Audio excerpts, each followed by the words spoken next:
देवी भागवत पुराण महापुराण बृहस्पति नवरात्र व्रत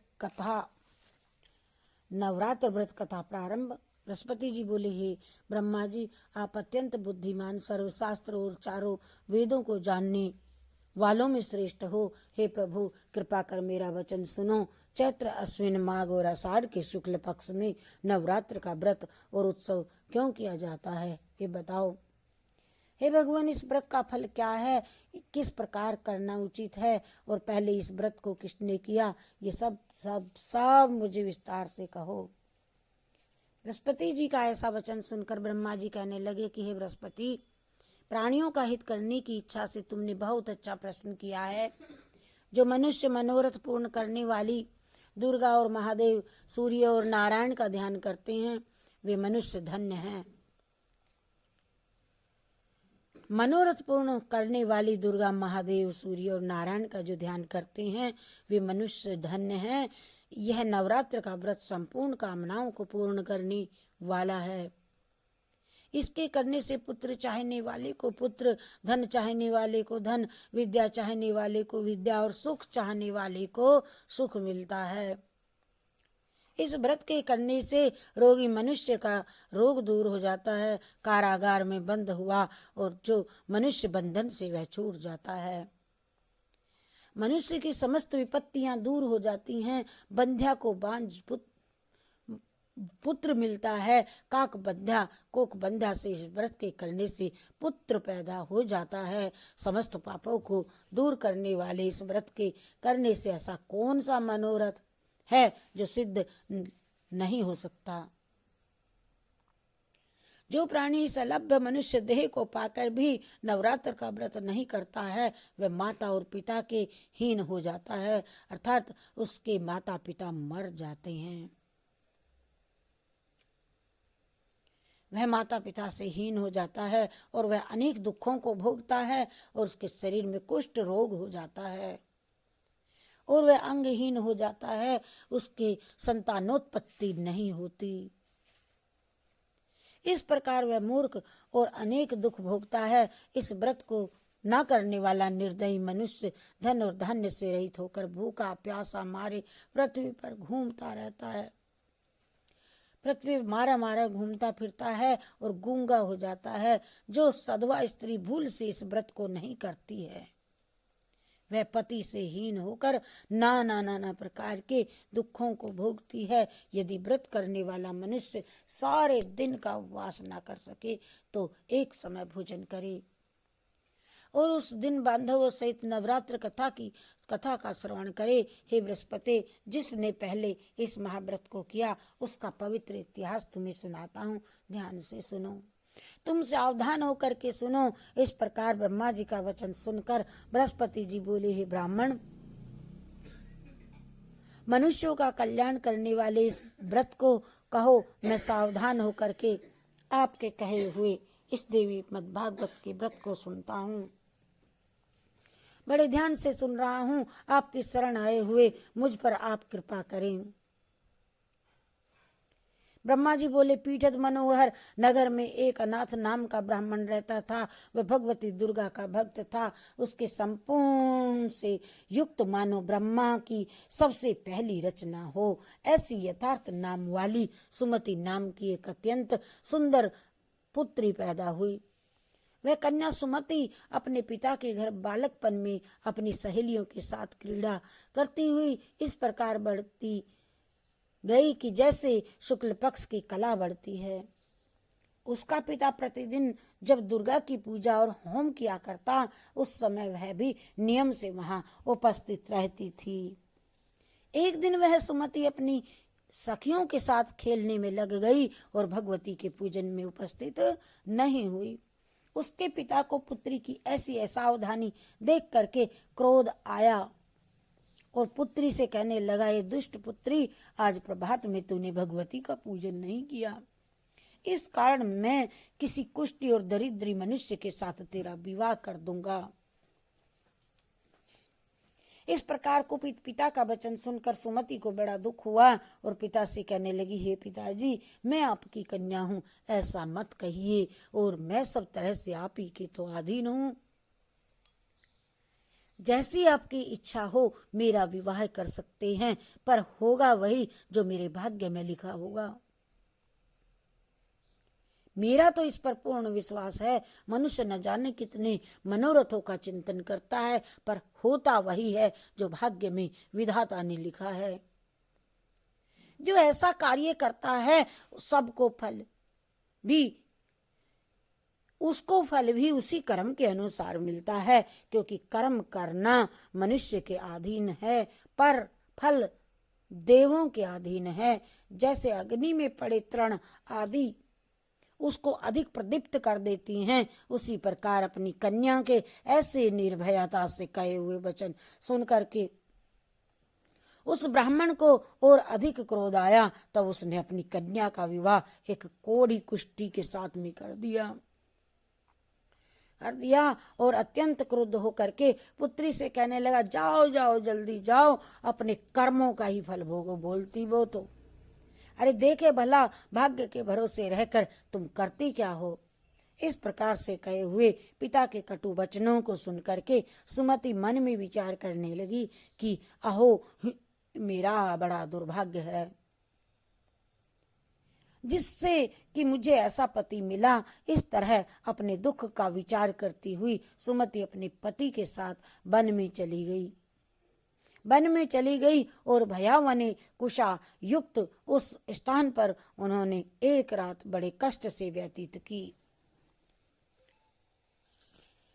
उस गरीब बालिका की ऐसी दशा देख करके भगवती पूर्व पुण्य के प्रभाव से प्रकट होकर के सुमति से कहने लगी कि हे दीन ब्रह्माणी, मैं तुम पर प्रसन्न हूँ, तुम जो चाहो सो वर मांग सकती हो। मैं प्रसन्न होने पर मनवांछित फल देने वाली हूँ। और इस भगवती दुर्गा का वचन सुन करके ब्राह्मणी कहने लगी कि आप कौन है जो कुछ मुझ पर इतनी प्रसन्न हुई हैं। ये सब मुझसे कहो और अपनी कृपा दृष्टि से मुझे दीन दासी को कृतार्थ करो। ऐसा ब्राह्मणी का वचन सुनकर देवी कहने लगी कि मैं आदि शक्ति हूँ और मैं ही ब्रह्म विद्या और मैं ही सरस्वती हूँ।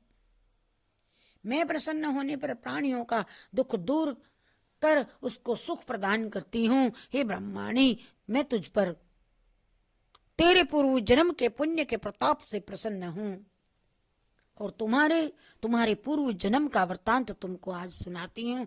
ये सुनो।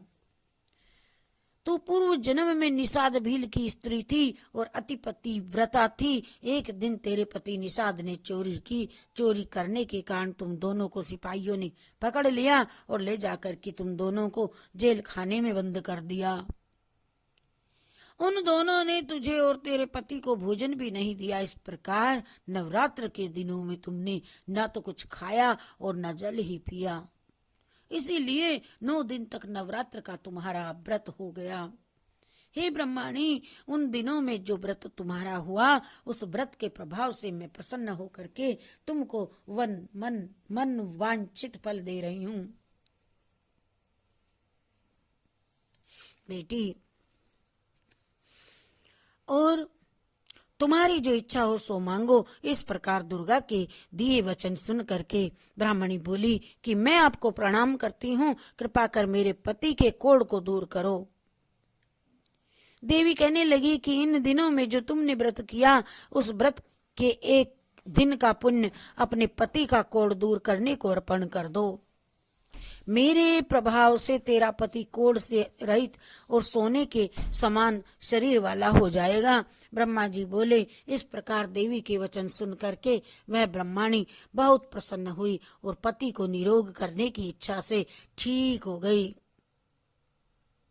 कहने लगी ठीक है। ऐसा बोली तब उसके पति का शरीर भगवती दुर्गा की कृपा से कुष्ठहीन होकर के अति कांति युक्त हो गया और जिसकी कांति के सामने चंद्रमा की कांति भी क्षीण हो जाती है वह ब्राह्मण पति को मनोहर देह को देख करके देवी को अति पराक्रम वाली समझ करके स्तुति करने लगी। ये है माँ, हे दुर्गे, आप दुर्गति को दूर करने वाली, तीनों जगत का संताप हरने वाली, समस्त दुखों को दूर करने वाली, रोगी मनुष्य को निरोग करने वाली, प्रसन्न होने पर मनवांछित वस्तु देने वाली और दुष्ट मनुष्यों का नाश करने वाली हो। तुम ही सारे जगत की माता और पिता हो। हे अम्बे, मुझ निरपराध अबला को मेरे पिता ने कुष्ठी मनुष्य के साथ विवाह कर दे मुझे घर से निकाल दिया और उनकी निकाली हुई मैं पृथ्वी पर यहाँ वहां घूमने लगी। आपने ही मेरा इस आपत्ति रूपी समुद्र से उद्धार किया है। हे देवी, मैं आपको प्रणाम करती हूँ।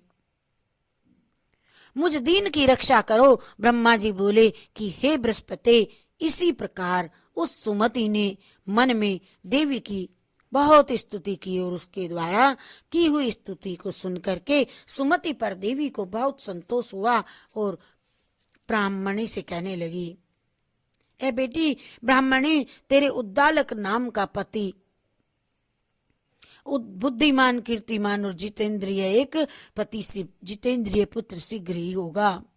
उद्दालक नाम का अति बुद्धिमान, कीर्तिमान और जितेंद्रिय पुत्र शीघ्र ही होगा। ऐसा कहकर वह देवी उस ब्राह्मणी से फिर कहने लगी कि हे ब्राह्मणी, और जो कुछ तेरी इच्छा हो सो मनवांछित वस्तु मांग सकती हो। ऐसा भगवती दुर्गा का वचन सुनकर सुमति बोली कि हे दुर्गे, अगर आप मुझ पर प्रसन्न हैं तो कृपा कर मुझे नवरात्र व्रत की विधि भी बतलाएं। हे दयामयी, जिस विधि से नवरात्र व्रत करने से आप प्रसन्न होती हैं, उस विधि तथा उसके फल को मुझसे विस्तार पूर्वक कहें। इस प्रकार ब्रह्माणी के कहे वचन सुन करके माँ दुर्गा कहने लगी कि हे ब्रह्माणी, मैं संपूर्ण पापों को दूर करने वाली नवरात्र व्रत की विधि तुमको बतलाती हूँ, जिसको करने से समस्त पापों से छूट करके मोक्ष की प्राप्ति हो जाती है।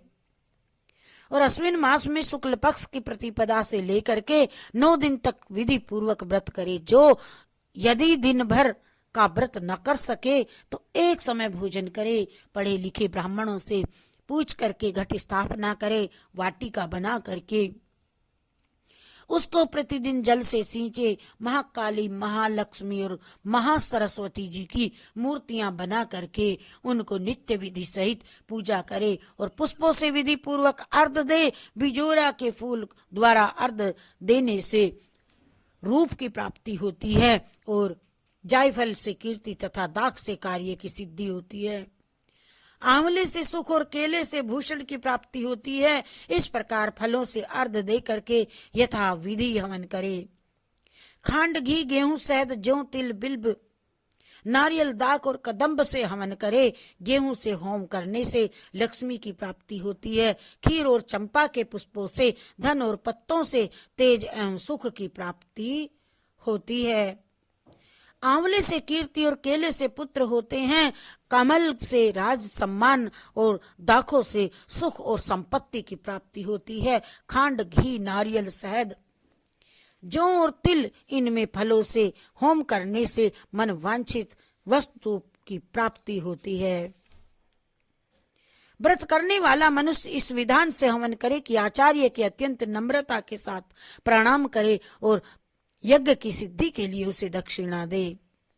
इस महाव्रत को पहले से बताई हुई विधि के अनुसार जो करता है उसके सब मनोरथ पूर्ण हो जाते हैं।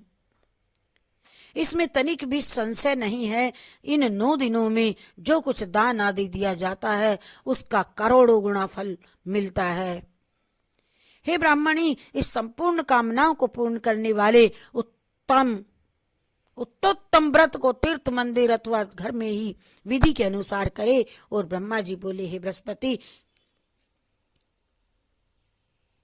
इस प्रकार ब्रह्माणी को व्रत की विधि और फल बता करके देवी वहां से अंतर्धान हो गई। जो पुरुष इस स्त्री के व्रत को भक्ति पूर्वक करता है, जो पुरुष या स्त्री कोई भी इस व्रत को भक्ति पूर्वक करता है, वह इस लोक में सुख पाकर के अंत में दुर्लभ मोक्ष को प्राप्त होता है। हे बृहस्पति, ये दुर्लभ व्रत का महात्म्य मैंने तुम्हारे लिए बतलाया है।